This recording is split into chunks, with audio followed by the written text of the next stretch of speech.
A guardian of the tall coconut trees by the seaside, by the golden sandy beach, there stands a tall coconut tree, which everyone calls Gao Gao.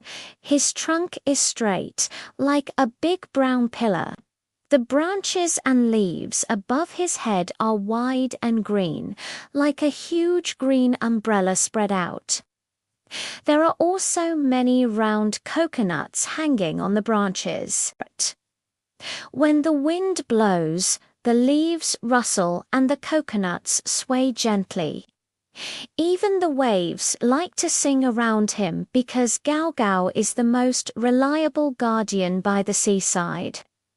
That early morning, as soon as the sun rose, the little crab pincer was crawling on the beach with shells on his back. In no time, he was panting heavily from the sun. The beach was scorching hot from the sun, and his little claws could hardly bear it. When Gao Gao saw this, he quickly drooped the branches and leaves to the edge of the beach, casting a large patch of shade.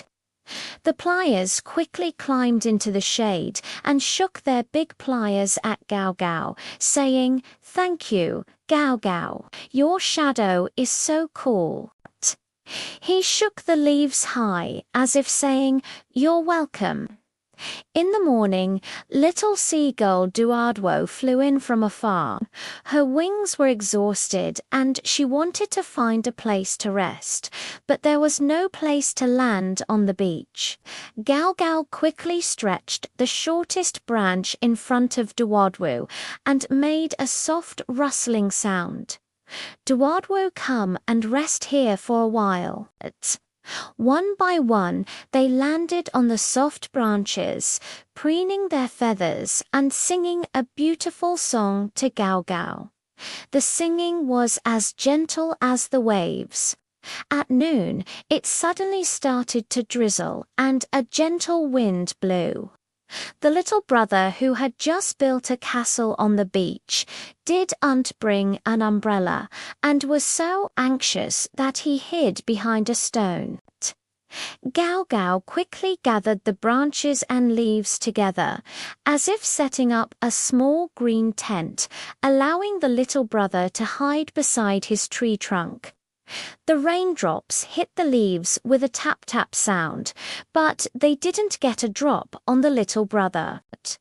The little brother held the tall and rough tree trunk and reached out to touch the coconut on the branch, smiling and saying, "Grandpa Coconut Tree is so nice." In the evening, the rain stopped and the setting sun dyed the sea surface orange red. Gao Gao saw the young fisherman Ming come back with his net, sweating profusely and still not having a chance to drink water.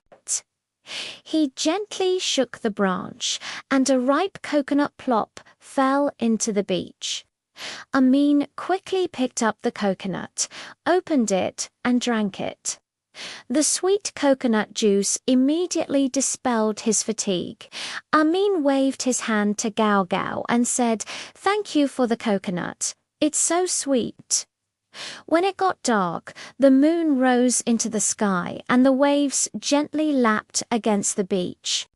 Standing high by the seaside, moonlight spills through the branches and leaves, as if a handful of stars have been scattered.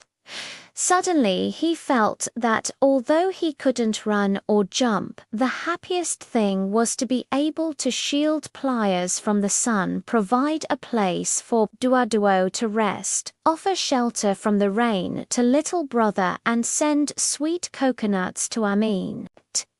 It turns out that a tall coconut tree can also become a guardian by the seaside through its own silent dedication, bringing warmth and coolness to everyone around it.